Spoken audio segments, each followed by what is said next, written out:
to develop the trajectory analysis and design for a Fast Kinetic Deflection mission that we developed together with Airbus Defence and Space.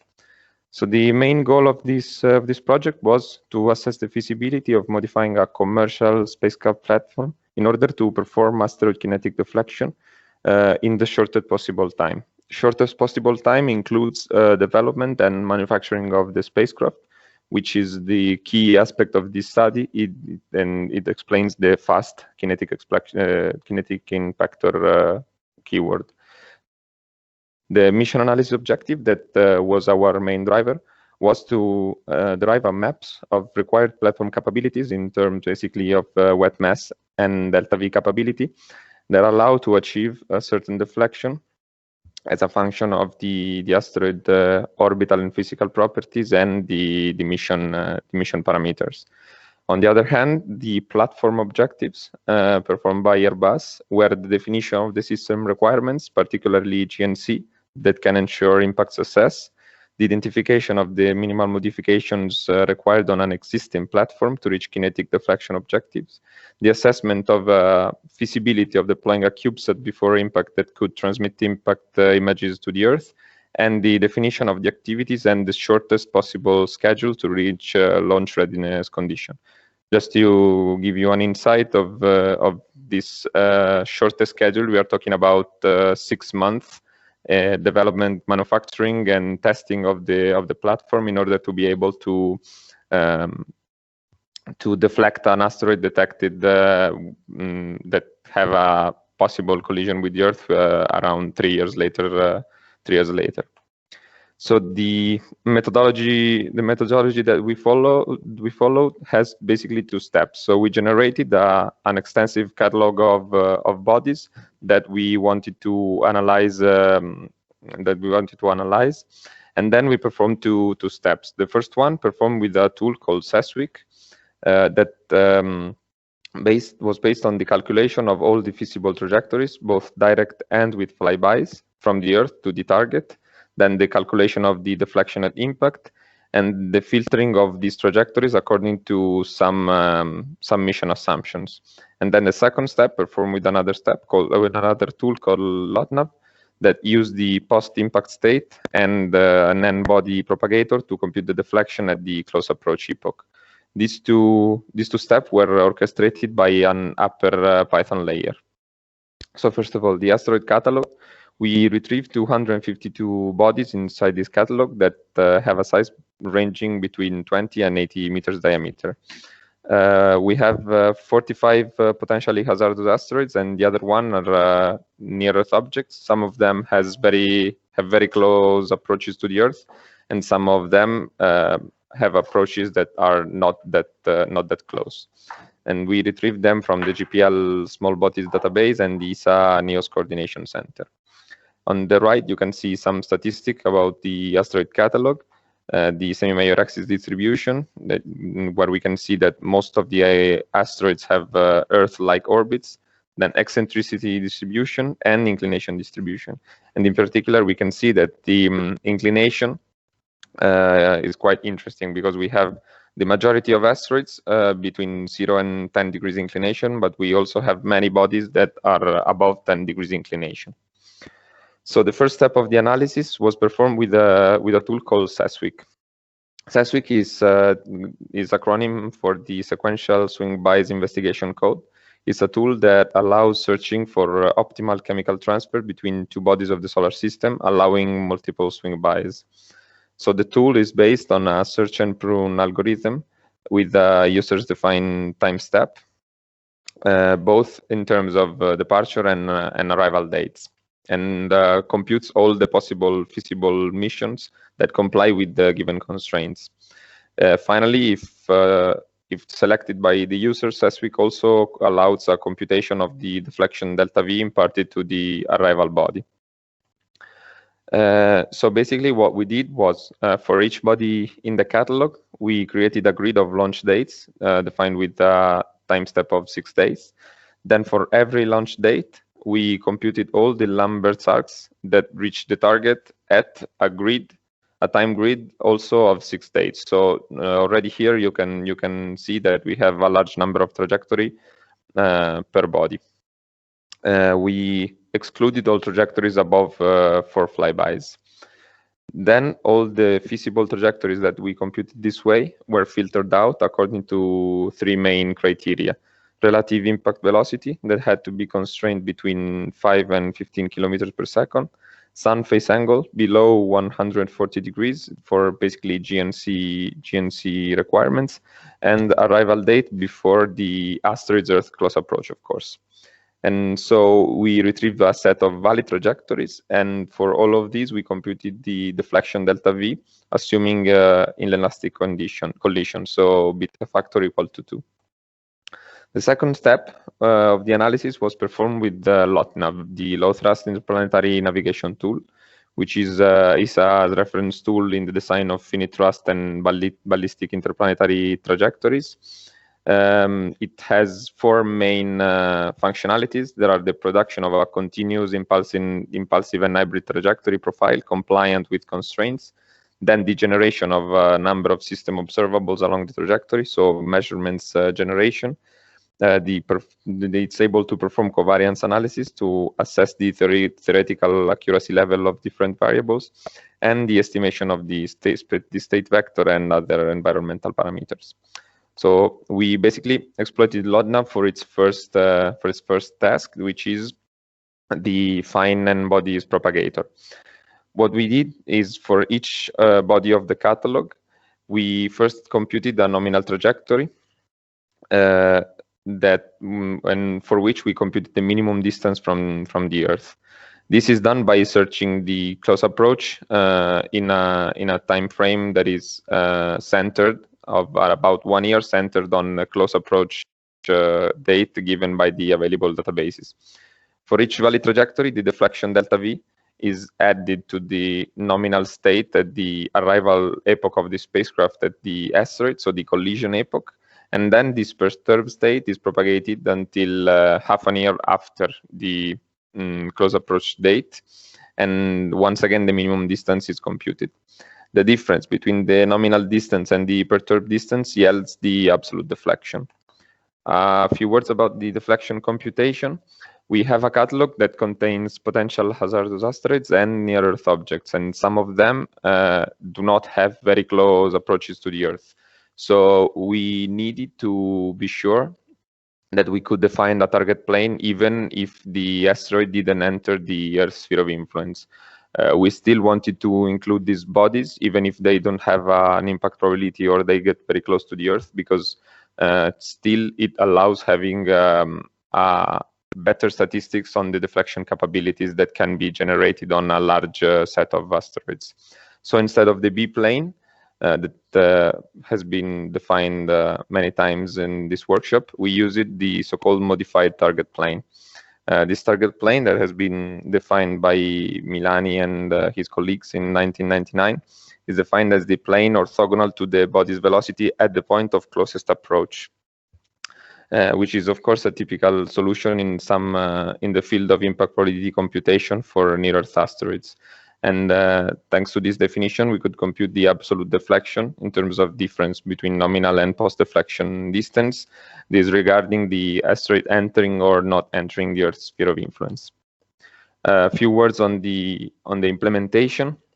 SESWIC and LOTNAV are Fortran tools that work with very specific templates in terms of input and output files. So in order to have an efficient orchestration and an effective pre- and post-processing, we wrap the tools in Python, allowing them to be called as external commands, and this created a very effective orchestration of the process. So basically, the full algorithm reads a catalog, which is an Excel file, into a Python array of minor bodies, then creates SESWIC input files for each body and runs SESWIC. Then it reads out the SESWIC output file, importing all the feasible trajectories and filters them. And then the second step. So for each body, first we compute the nominal trajectory, and then for each of the valid trajectories computed at the first step, we create a LOTNAV input file, run LOTNAV, and read the output file, creating our custom output file with all the info required. And this final output file is post-processed by a second, a final part of the algorithm that performs the deflection computation and all the plots. The assumptions for the analysis are all the escape trajectories are computed assuming Ariane 6.4 as a launcher vehicle, so we use this launcher model. The delta V for interplanetary legs is constrained below 100 meters per second. As we said, the sun face angle below 150 degrees. Launch dates between July 2022 and December 2025, because still we wanted to simulate a short warning scenario for the asteroid deflection. And then the transfer duration, of course, which is determined by the close approach date. Our main scenario is focused on close approaches between 2024 and 2026. So we have mission durations between half a year and 3 years. But also to have better statistics, once again, we included a secondary scenario, so close approach dates between 2027 and 2030 that allow mission durations up to 7 years. So we for each body of the analysis, we have a set of outputs. We can see here an example. This is a 45 meters diameter asteroid that has a close approach in December 2025. On the left, we can see a plot in which we have the number of missions that allow a certain level of deflections at Earth. And in this case, we can see, for example, that the vast majority of the missions do not allow a deflection of even a single Earth radii. But we have very few missions that lie here that actually are capable of providing a higher deflection level. We can see the same in these plots, in which we can see the dots that represent, each dot represents a single trajectory to the asteroid. We can see the deflection on the y-axis, and on the plot on the left, we can see the time that goes from the collision to the close approach date. And we can see clearly how the deflection level increases as this time increases, which makes sense. And it tells us that it's better to have quite short spacecraft flight time in order to have a collision and then leave all the possible time to the asteroid to accumulate deflection after the collision. On the right, we can see another type of plot where we have deflection versus arrival mass. And in this case, we can see that the arrival mass, that an increased arrival mass does not allow, in general, better deflection capabilities. And this is due to the fact that, of course, having a higher arrival mass means constraining more the launch conditions, which means having worse geometry impact conditions, which is a quite interesting conclusion. Then we generated some polar plots in which we can see the deflection as a color map. We have deflection over asteroid mass because we wanted to include all the asteroids. And on the, let's say, circular coordinates, we have an angular delta, which is the difference between the angular position of the Earth at launch and the asteroid at deflection, which represents the arc that has to be spanned by the spacecraft during its travel. We can see in this type of plot that actually we do not see any interesting pattern, and this makes sense, and it's due to the fact that we have a very high number of variables in play: orbital parameters of the asteroid, physical properties of the asteroid, mission constraints, timelines. So there are too many factors at play. We tried to eliminate some of these. For example, in these plots, we can see only the 10 best trajectories per asteroid. That are the red big dots that you can see. And in this kind of plot, we can try to see a slightly evident pattern with the two regions that are specular with respect to each other, that represent the regions where we have the largest deflection conditions. The most interesting plots are the parametric plots. We can see here the deflection capability still as a color map as a function of the orbital elements of the asteroids, inclination on the y-axis and semi-major axis on the x-axis. And we can see that the largest deflection levels are achieved with asteroids that have very low inclination values. Then this is actually a very interesting conclusion of the study, because it tells us that it will be very difficult to perform this kind of deflection for asteroids that lie on very, very inclined planes. In this other plot, we can see the deflection as a function of the launch from close approach time. It means that on the rightmost point of this plot, we have the close approach time, and going towards the left, we have missions that launch larger times with a larger advance with respect to the close approach. And of course, as early we can launch with respect to the close approach, we have much larger deflection capabilities. If we take a look at this plot, we can see that in the again, in the rightmost part, so from -3 to 0, we have much lower deflection capabilities than in the other part, which is actually the main scenario of our studies. And it tells us that 3 years is a very limiting condition to have a good deflection capability. And then finally, we performed some detailed mission analysis tasks. We reproduced basically the Lambert arcs that were generated in the first place by SESWIC with LOTNAV, allowing to have additional information for the platform design. So in particular, we computed the maximum distance from the Earth, the minimum and the maximum distance from the Sun, and the impact of these parameters on the deflection. The kind of plots that we generated are seen below.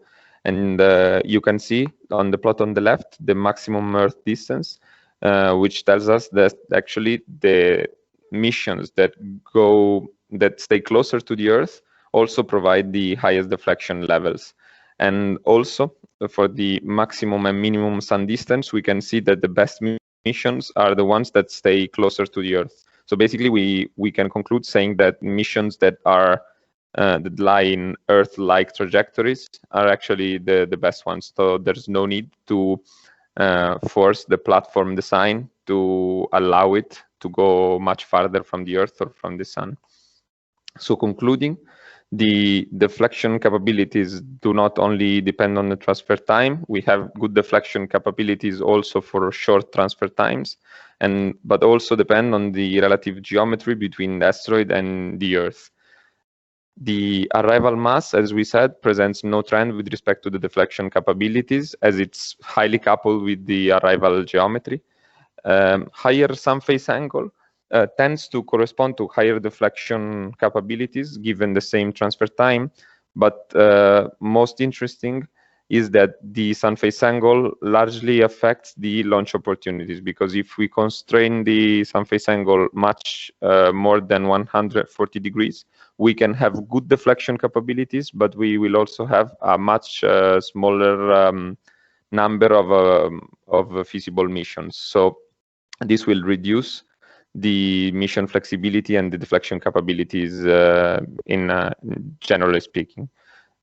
The higher deflection, as we said, is obtained for asteroids that have Earth-like orbits, so low inclination and semi-major axis close to 1 astronomical unit, and also that the vast majority of missions stay around the Earth, and actually the missions that get closer or farther from the Sun and the Earth require more transfer time, but they do not enhance the deflection capabilities except for very particular cases, so it will not be considered as a design driver.